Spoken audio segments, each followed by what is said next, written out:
The last time Tennessee beat Georgia was with that Hail Mary pass he threw to Jawan Jennings that quite literally blew up all over the place. What can you remember about that moment in time? Man, that was a crazy moment because at the time we were 4-0. I think they were 4-0. So it was a big SEC matchup. So just like the build up and hype around the game was massive that season. And so we're going on the road to Georgia. It was my first time playing there. And obviously as a senior, I didn't want to lose to Georgia. Like as you said, I'm from Georgia, but I never grew up a Georgia fan. So my biggest thing was I never wanted to lose. I didn't want to lose to anyone, let alone it be Georgia. And so going there, it was a back and forth game. Like we had a really good offense, so they were playing keep away from us. They were chewing the clock. They were possessing the ball really well. Our defense wasn't doing a good job getting off the field until the second half, and that gave us a chance to come back and then ultimately take the lead. And it was crazy. Like I remember being on the sideline before they threw their long pass, and we're talking. Like I think I'm talking to Josh Malone and Juwan. We're sitting there, basically just talking about like, all right, we get to get on the plane, go back to Tennessee with the win. It was kind of like shades of the year before we were playing at Florida, like on the road, have the victory sealed. Now you're really just thinking about, all right, we're about to take a knee, go home, and like right when we're saying that, boom, they throw a touchdown, and then it's like, all right, we got to lock back in, go back and score. So it was a tremendous game, man. Like they still replay it every single year because the game was back and forth. It was nuts. And then obviously the ending was incredible. And luckily we came out on the good side of it. Yeah, that's crazy. I always watch back that play and I'm like, holy crapple, I don't even know how he made that catch. What was going through your mind when you let the ball go and you're just watching it kind of like sizzle through the air? Yeah, those plays are so hard for quarterbacks because especially when you're in college, like you can throw the ball far and you want to prove to everyone how far you can throw it. But the worst thing you can do is throw the ball at the back of the end zone because then you just look, it's just a bad look for everyone. So when I threw it, I got put the ball about 4 yards on the hash in the end zone. That's where everyone's trying to meet up to go up and jump for the ball. And it's like, yeah, just don't throw this out the back of the end zone. And also, like, don't throw it too short because then everyone's like, oh, you don't have the arm strength. You can't throw it 45 yards. So it's not the easiest throw. Luckily, Georgia made it easier because they rushed nobody. I think they rushed three defenders. We had six people blocking. So it made it really easy for me just to be able to wait for everyone to get down the field. And then it was, all right, just make sure like you give the receivers enough time to get down the field and you throw a high enough ball so they have a chance to adjust and go up and make a play. And so once I threw it, man, it was, so I know Jawan's down there somewhere. Jawan just made a tremendous play. He cut in front of everyone, goes up, snags it, like the ultimate Jawan play, man. It was incredible. It was incredible. Every time I rewatch it, I try to see it from my vantage point because I've seen the replay like 5,000 times at this point, but you only see it once from the view in the pocket where you can see everything happening, and his hands go up and catch it. I try to remember that visual because that one's priceless. Who was the first person you ran up to, or do you not even remember? I ran straight to Juwan. So when you see him catch it, it's a surreal moment because you grow up playing backyard football and everyone wants to throw a Hail Mary game-winning touchdown pass on the road, like silence the stadium. Like that's like a childhood dream. And so when it happened, it's like, oh, he caught it. Then it's he caught it, and then you look at the sideline, they're going nuts. Then I ran straight to the end zone. I ran to Juwan to congratulate him, like to celebrate. Dog piles going on, madness is ensuing. Juwan, as we all know, gets very excited. He takes the ball and just as I'm like running up to him, takes the ball and just chucks it. And all I see is like people just like looking at the ball, trying to go obviously get the ball. Great keepsake now. So I think I tell the story like every year. So I made sure to go get the ball and make sure it came back with us in Knoxville. And then I went back and celebrated with my teammates. So I was trying to give Juwan some love, but everyone already had him in the air. They're carrying him off the field and everything. So I just got to take it all in. It was cool. You just threw it away? Just threw it away. But I mean, if you know him, like that's not surprising because in the rush of the moment, that's something he would do. But yeah, he just threw it away. He You're like, let me just go be the good guy, grab this and make sure we have it. Exactly. I took it to the presser, made sure we got the ball back to Knoxville, so it's all good. That's awesome. Um, so obviously you said you didn't grow up as a Georgia fan. like Mhm. you're from Georgia, but I mean, how cool is it to just be your home state school in that moment? It was cool because like any road win on any win in the SEC is hard. Like we know that. And any road win's even harder, especially when playing a really good team. And then the fact that being Georgia made it even sweeter because I grew up, as I said, in Alpharetta. I think 75% of my high school went to Georgia. I think half of my street, I grew up and they would have the Georgia red flags in their yard. Everyone I grew up playing Pee Wee football with, we have to go play Pee Wee football, and then they would make us go watch the Georgia game. I just cheered for whoever Georgia was playing against because I didn't want them to win. So I really like had not a vendetta, but I really just disliked them. So yeah, it felt good. It felt really good, especially like when they thought they were going to win on the road. They're like talking smack. Like, my parents were at the game. They were saying a lot of fans were talking reckless to them in the crowd once they threw their touchdown. And so to be able to see my family celebrate, but also just that little section of Tennessee fans that they stuffed all the way in the top of the end zone, singing Rocky Top while the whole stadium cleared out was really cool. Good moment. Good That's moment. amazing. Um, and obviously Tennessee hasn't gotten a win since then. What do you think? I mean, obviously Georgia's been extremely dominant, but I mean, with the team they have this year, Tennessee's 7-1, Georgia's got three losses already. So, I mean, what do you think could maybe be the outcome this Saturday? I think we're due. I think we're due. Like going to Athens isn't easy, as we all know, and they're going to be up because I mean, if they lose the game, their playoff hopes are dead. For us, we're trying to get a higher seed in the SEC, right, and get an opportunity to go play in the SEC championship game. So it's a big game. It's a huge game. Um, but I think we're due. Like they struggled on the road at Ole Miss. I know the weather kind of played into that, but their offense hasn't been playing great. That's no shocker to anyone. So I think if our defense keeps playing the way our defense plays, like we're set up and due for victory. You know, we do a really good job of dominating on defense. I don't think team if you can't score over 20 points, that's a really good recipe to win. We also do a really good job of running the ball, and I think that sets the tone for our whole team. We're able to dominate the line of scrimmage. Dylan Sampson's a beast, as we all know. He's like every game is like 3 touchdowns, 150 plus yards is incredible. So I think like with that recipe, and then ideally, obviously, hopefully Nico's healthy and back for the game. Like I think with that recipe, we're due for a dub. So I'll be locked in, man. I want him to win. I want them to win really bad. I'm tired of listening to all these Georgia teammates I now have in the NFL talking smack against Tennessee. I will say though, a lot of them already are coming up to me a little worried about the game, which is good because that hasn't happened in the past couple of years. So if they're worried, I know they're probably feeling a little heat from Athens. So that means the team's worried, which is good for us. So hopefully we go down to Athens, take care of business, get a dub, and shoot, then we're in the driver's seat in the SEC. Yeah, absolutely. And you talked a little bit about that Tennessee defense. Obviously, it's been more dominant this season than it has been in the past. Josh Heupel's usually known for his, offenses.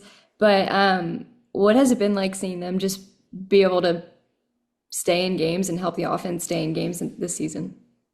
Yeah, it's been really good watching like Tennessee play really good defensive football. It's been several years since we've seen that. Like the last couple of years, we've been really good at offense. Even when I was there, really good at offense. But seeing like the defense as the strength is really good. That means recruiting's going well. That means the guys are owning up and really playing well on that side of the football. So it's great to see because in the SEC, like that makes things a lot easier, takes the pressure off your offense. We're able to play good defense and run the ball. You can shorten games, you can shorten the amount of possessions the other team can have, especially when you're playing against really good other offenses.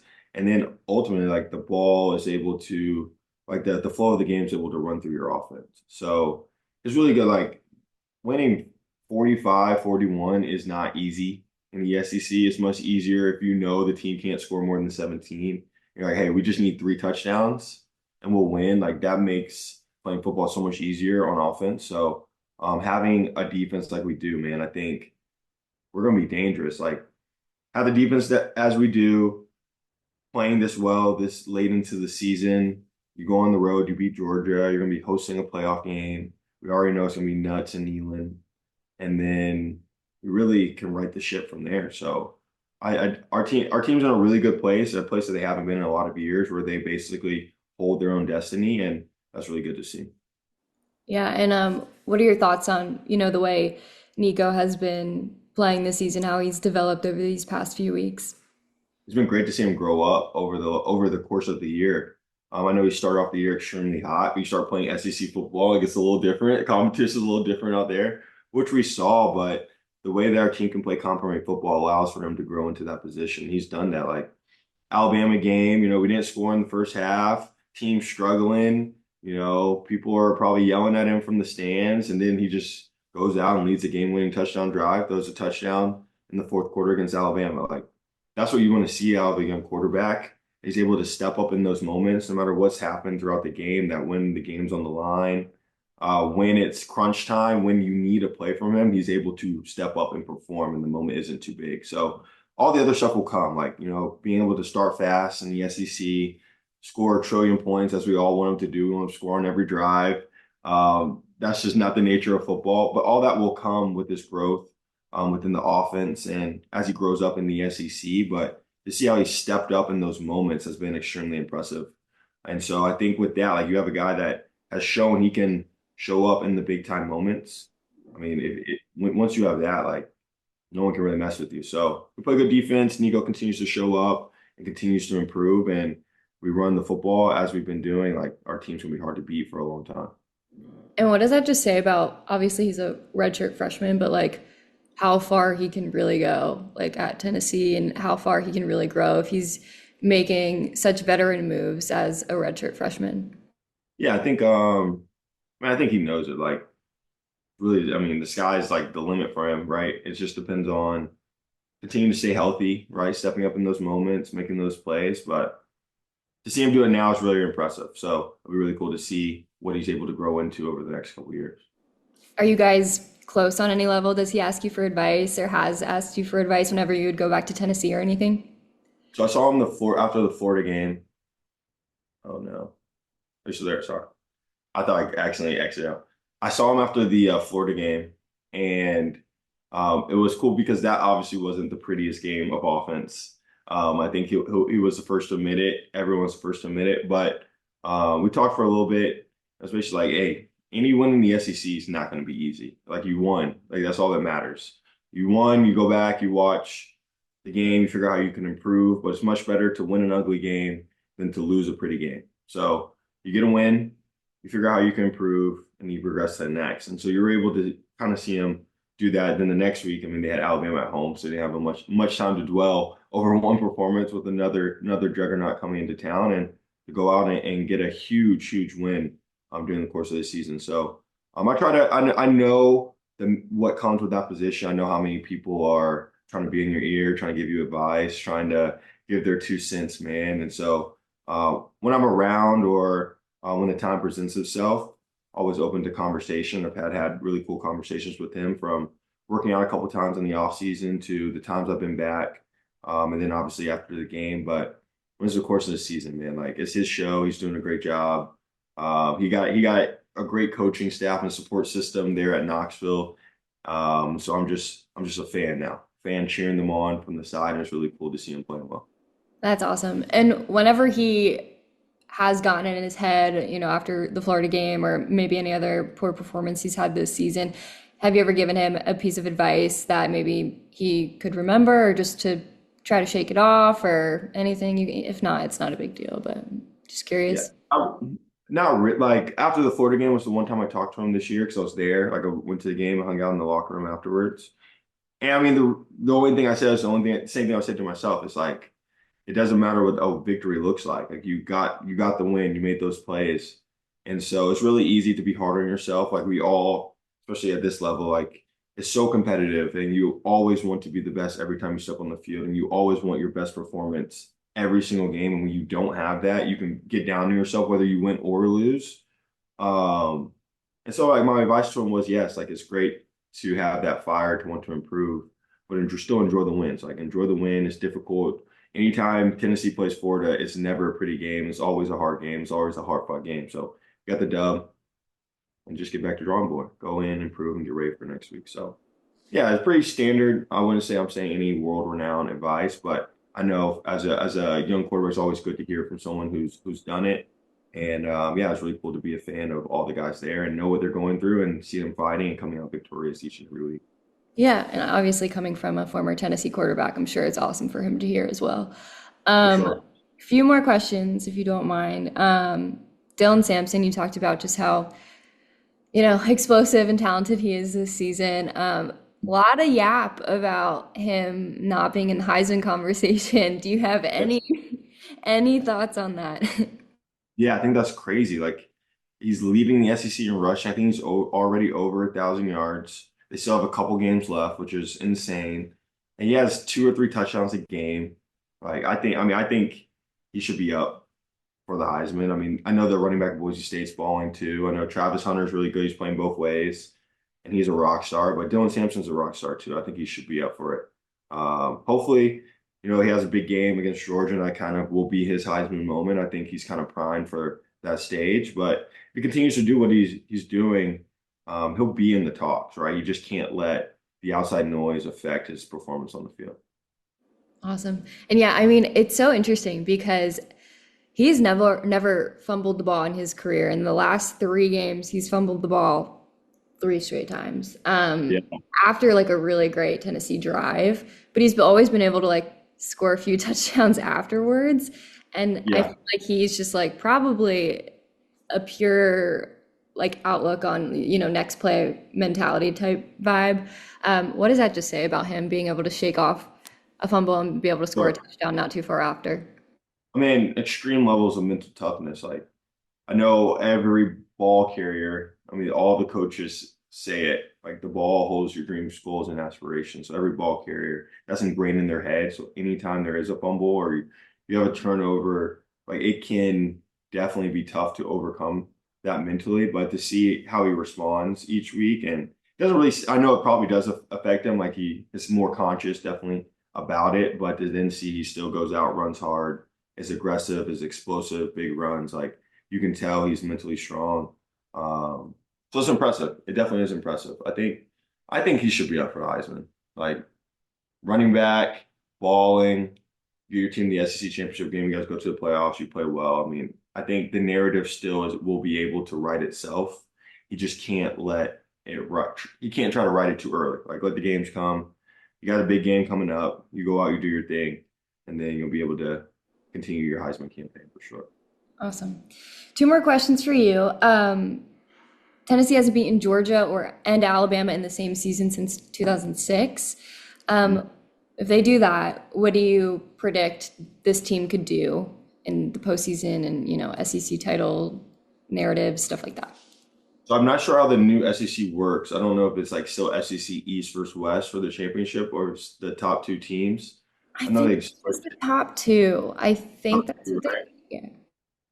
So I think I mean they beat Alabama, they'll beat Georgia, and they'll probably beat Tennessee, Texas for the SEC, which is great. The battle of who the real UT is. We all want to see it. We all definitely want to see that. I mean, they take care of business there. Like they can I think like it's basically been said, like they play good defense. They've stopped really good offenses. I mean, they had Alabama come to town. They basically shut them out in the second half. Alabama goes into LSU at night, puts up 42 points. Like our defense is balling. With that recipe right there, and the Dylan Sampson and the Nico showing up in those big moments, with that recipe right there, like the season is up for grabs, especially with the revolving door that we see at the top of the SEC.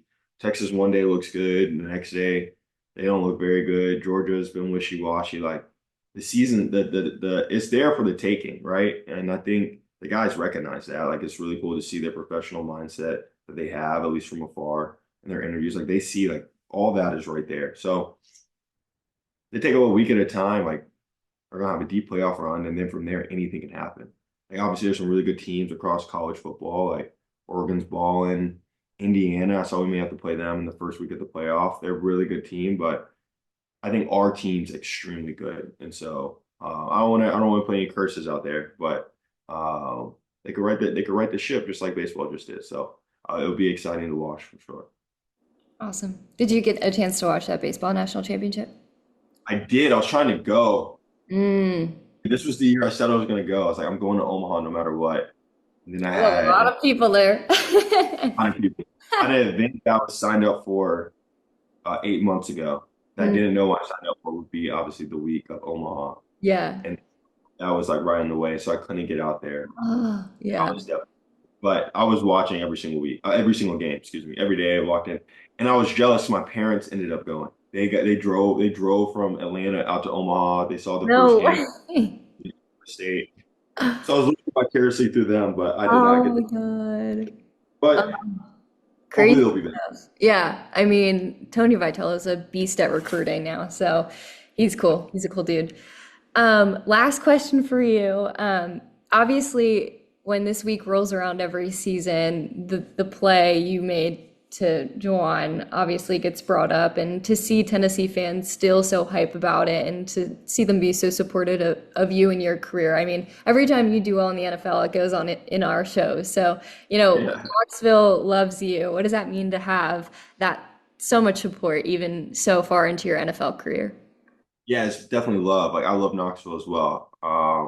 So it's definitely a lot of love. Like it's crazy. Every year I get out of the league. And like now I'm in year 8. It feels like I just left 2 years ago, but it was 8 years ago. It's very weird. But every time I go back, it just feels like nothing's changed. And in a good way. In a good way. Like great love from the people, great support from the fan base. I love going back to games. I think I've only been able to make it back to one at Neyland like the past 3 or 4 years. So hopefully in time we would get back to more games, but I got so much love for Knoxville. So I love feeling the support, shoot, even all the way out here in California. I'm able to feel that support throughout the preseason and shooting even in the regular season. It's great to always, have a home back in Knoxville. I know I don't only speak for myself, like the other VFLs across the NFL.